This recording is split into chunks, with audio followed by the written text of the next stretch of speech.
Hey everyone, it's Jason and I'm back with another video on gamification. This time I'll be covering a game I call The Chef's Quest. I use this game with my 4th grade instrumentalists.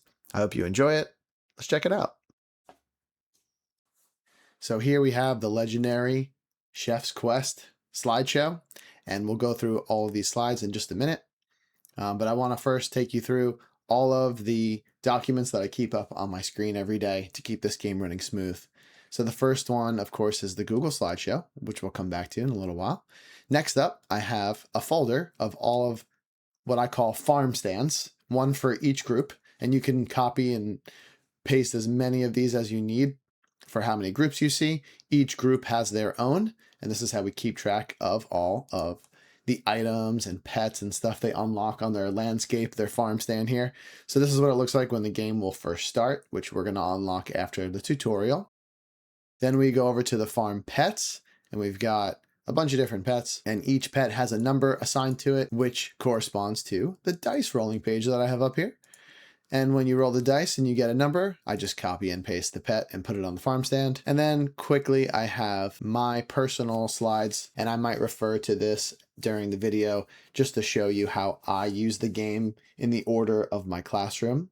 So this is a little snapshot of what I do for my weekly lessons. And then I also have these posters that act as my guide for all of my lessons.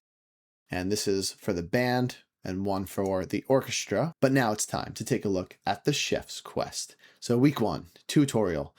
You can click these. All of these are clickable. That'll take you right to the slides. So we're going to go over a tutorial today, and we're going to go over week 2, what is mold. And then the checks at the end will take you to the end. You'll see how that works in just a moment.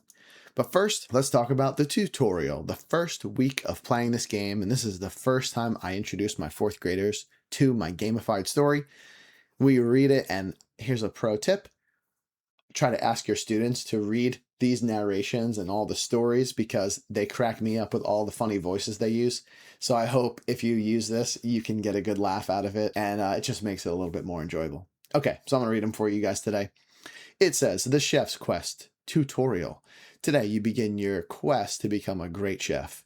You can discover new areas and unlock quests by working together as a team. And then it has your task. Play a warm-up song together as a team to unlock the story. So at this point in my lesson, hopefully we finished the unpacking 5 minutes, and we're about to start the next 10 minutes or so. Warming up, maybe we've already done a play after me type activity, and maybe we're going to play song number 1 in the book here. So if they warm up together or they play their first song, great. Then we get to move on to the next slide. I'll move myself out of the way so you guys can see. And it says here, and so the story goes. You begin the day on your farm. You hope to become a great chef one day. You start gathering ingredients for a recipe. And I always read this pro tip to my class so they start to understand how this game works with the things they do in class. And I say, pro tip, guys, the more you work together, the more quests you can complete. The classes that work together the best complete the most quests during their lessons and get ahead of the others. And in my case, I like to offer them a little party for the group who works together the best. And then on the bottom here, it says to play a song together to unlock the next part of the story, which is the theme of this game. You keep doing stuff that we normally do in class, and you just learn more about this background story, gamified story that I'm using. So once we've played the next song, we move on to the next slide, which is where we're going to learn about perfect streaks. And in my game, perfect streaks are a super important part of how you find success in the game and unlock more things. It even says here, master perfect streaks, master the game. I do a little check with my students. Hopefully they all have heard of streaks before in games that they've played. You play a selection of music 3 times in a row without making a mistake, and you earn a perfect streak. And these are important to unlock items and make progress. It also has a little note here that says the game master decides what counts as a mistake. That is me, and that's also you if you are playing this game. So if I look at my Step for Success poster, I have this printed out in my classroom. I just show them that although I care about all of these steps when they're learning songs, for as far as the game is concerned, especially for my beginner 4th graders, all they need to do to unlock the next part of the story is get step number 1 and 2 right. Because I understand that using your tongue with the right articulations and connecting the notes is a little bit higher of an ask for them at that point. So I just want them to get a little bit of gratification from doing the steps that I think are really important practice skills, getting your rhythm right and getting the right fingers. And I just want to encourage them for doing the right things. And that's exactly why I started this game. It's just a way to get that repetitive, dry practice, give it some meaning, give it some context, especially if they don't know how to practice in this way or have never done it before with an instrument, something that can be kind of frustrating. So once they learn about perfect streaks, it's time to move on. And they start their perfect streak counter. So if we quickly look at my snapshot of a lesson, we might be on song number 2 now. We're playing a new song, and I want them to try it at least 3 times and getting the right rhythms, getting the right fingers. So as they play it once, we unlock the first perfect streak.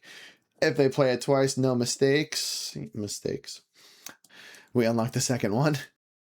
And let's pause here for a minute and just figure out what happens if they do make a mistake that I would count as a mistake. Maybe they played the rhythm wrong. Maybe things just totally fell apart. Maybe it's very obvious they weren't getting their fingers right in the right place. Hopefully, my students will admit it and they'll give me a look or something, and they know that we've got to reset that perfect streak. So I reset it. We try that all over again from the start. And again, I can choose if I want to do that or not, if I want to be easy on them. It really depends on how much time I have. But I want them, for the tutorial's sake, just to learn how this works. So if they do it the right way, though, we go back, we unlock 1, we unlock 2, and then finally we unlock the third one. That's a full perfect streak right there.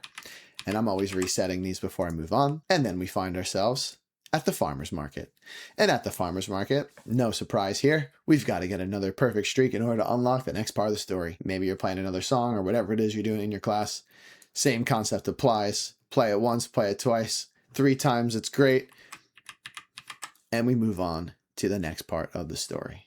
Right before we move on, I'll just say a quick note that at this point of my class, we've probably made it through a good portion of the class, and maybe we've even gone through listening, playing some concert songs and hearing each person play by themselves. I might have given them individual feedback at this point too. So now my class is, in a sense, nearly over. And so it's basically time for what I would call an assessment, or just a quick check of, do they really understand and remember the things I want them to be working on? I probably gave them really specific feedback about all of these steps and how they can improve on it.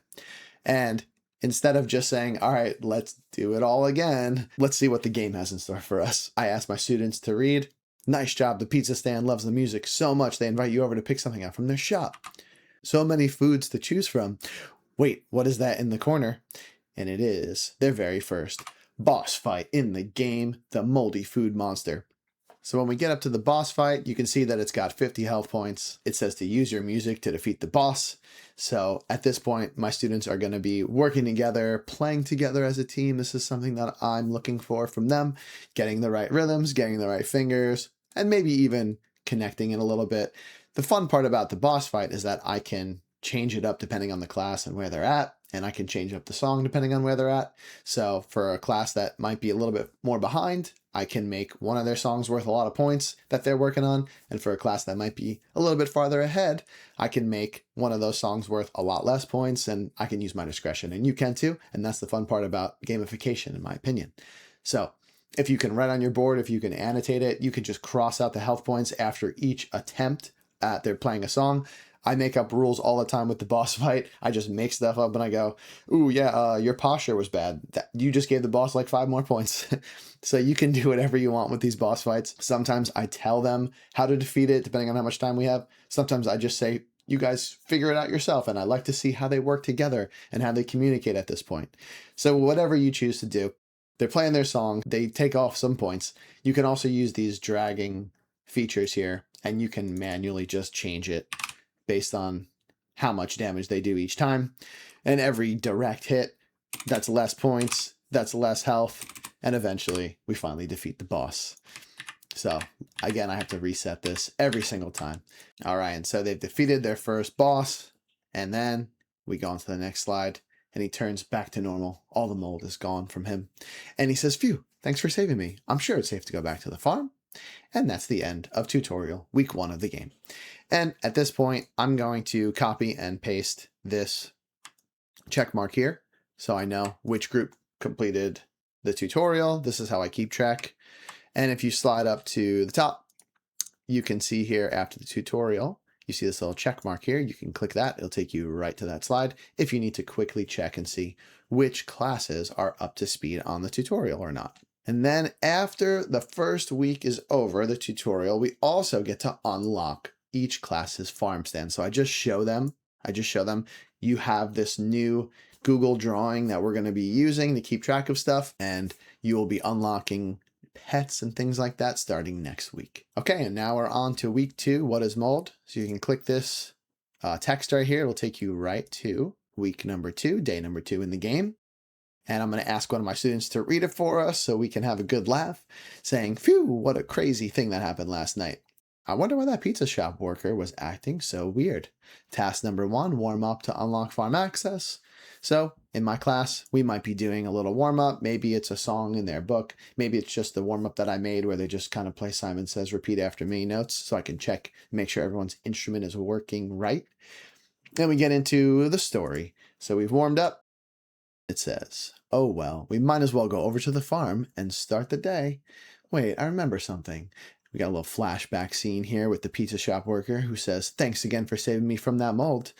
And we say, "That was gross. I hope none of that mold got on my clothes and spread to the farm, ... Oh no! The music wasn't as effective as we thought, and there was still some mold left, and it did get on my clothes." And then, what does that mean? Well, now the farm is covered in mold. Oh no! And your students might be like mine. They were a little observant of this mold on every image that I had before, and they might have been jumping on their chairs and freaking out. But that's just how the story goes. Now your farm is covered in mold, and then we get to talk about the bad stuff in the game, which is, in fact, mold.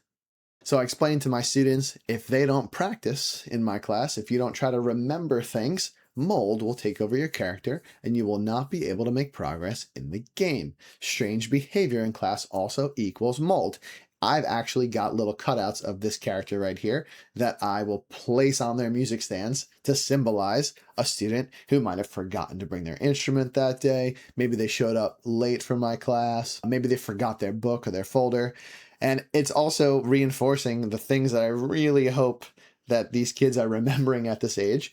Practicing the things we did from week to week, it's super important. Otherwise, we're not going to be able to move on with any of the lessons. So I just made up this idea that if they're not practicing, if they're not remembering really important things, I just call it they're moldy now. You're looking a little green. You're looking a little moldy. And too much mold in the game will unfortunately trigger a bad event. And that bad event is a raccoon attack. Bad event triggered. And so now the students have to find their way out of this raccoon attack. So on the first slide, look what we've got here. We've got 2 raccoons trying to take over our farm. It says, try to get rid of those raccoons with a perfect streak, 1 for each raccoon. And by now, they're kind of getting the hang of it. Maybe we're again on to like song number 1. Song number 1, they play it, they get a perfect streak.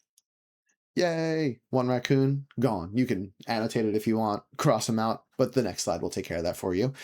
Raccoon number 2, they go for it. Song number 2, got a perfect streak. He's done. Again, I got to reset this before every class, just a habit of mine that I always do. And that gets us on to the next slide. The raccoons are knocked out, such powerful music. But there was one more, wasn't there? That's right, it's the boss raccoon who says, "My minions, your music won't stop me." But as long as you play it well as a team working together, you can in fact get a perfect streak and defeat that raccoon. And again, hopefully the kids are being honest and they're admitting if they are making mistakes, and you can reset it every time. And if they successfully defeat that raccoon, you unlock the next slide, which says, "On second thought, that music is quite nice. I will leave your farm now. Come, my minions."